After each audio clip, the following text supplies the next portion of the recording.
You've sounded off on this issue on many, many occasions. And that is, basically the NFL being so damn soft, just doing everything it can to help offenses and not taking care of defenses the way that it should. Every damn penalty under the sun gets called against y'all. You complained about that years ago. I want to know how you're feeling about the overall NFL game now, particularly as the defensive side of the ball is officiated.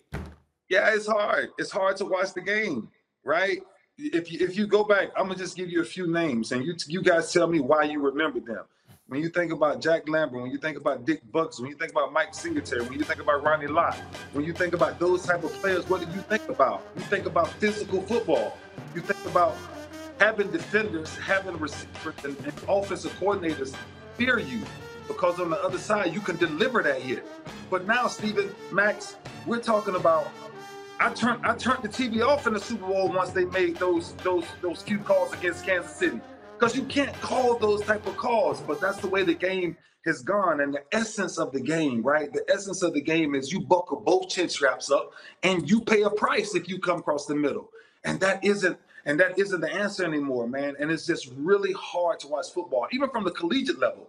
The collegiate level frustrates me the most, right? Because these kids, they bust their behind, and you don't know these kids' situations. And they make one mistake, and it's not a mistake, because it's the only way to play the game. You have to have your head. Your head is on your shoulders. Your head is not going to move. So you have to play the game, guys. And to see them kick a kid out of the game, to see them kick them out for the second, it's outrageous. A playoff game.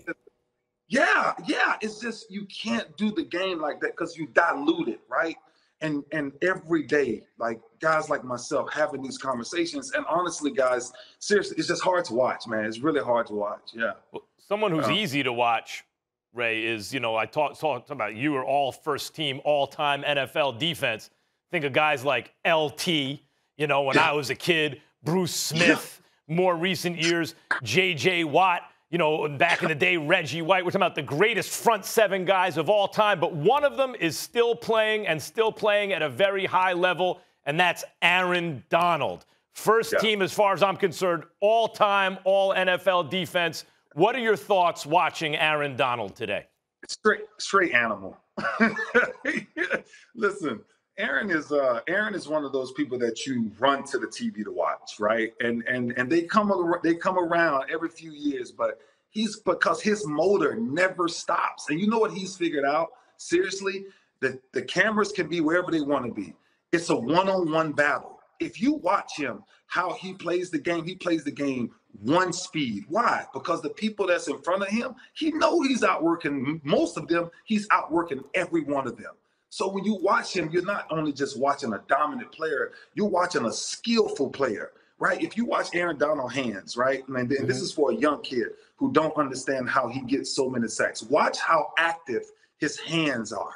And when you, as a defensive player, you just named Reggie White, you named Bruce Smith, you named Lawrence Taylor, Derek Thomas, those guys were magicians when it came to using their hands. And that's what makes Aaron Donald so dominant, right? He doesn't need to be 6'5". He doesn't need to be 6'6". His height on where he is keeps his pad level so up under the offensive lineman, he changes the entire game every time. That's why he's so disruptive, right? Best defensive tackle ever? Is he the best defensive tackle ever?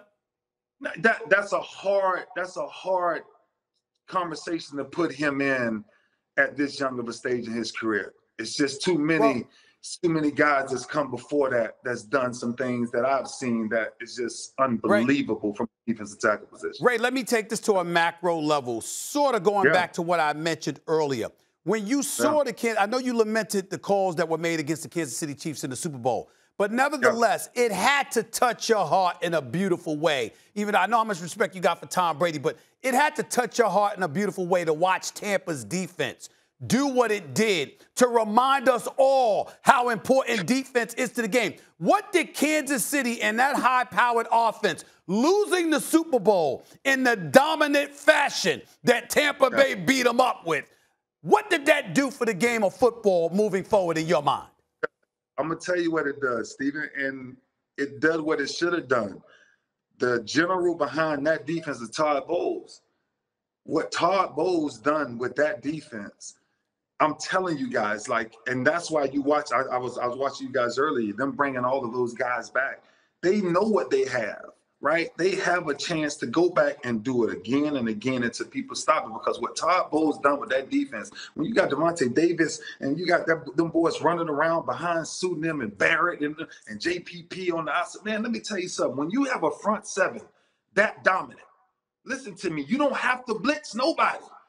All you have to do is make sure the ball does not get over your head and let them front seven and let that front four hunt the way that they hunted in the Super Bowl. So let me tell you, now I was mad about those calls. When you talk about defensive football, when you talk about dominating a Super Bowl, you got to remember, Stephen, hey, don't go too far. 20 years ago, in that same stadium, Raymond James Stadium, they didn't score. The Giants didn't score. And to watch Kansas City not score, Todd Bowles and that defense wins championships. We can keep talking about all we want to. Had to remind me about the Giants Super Bowl, the one I wish they never made. Yes, he did. That's the one Super Bowl I wish they never made. I didn't need to bring that up, Max. I'm sorry. That Ravens defense, we all got wounds. That was a young Ray Lewis. Thanks for watching ESPN on YouTube. For live streaming, sports, and premium content, subscribe to ESPN+.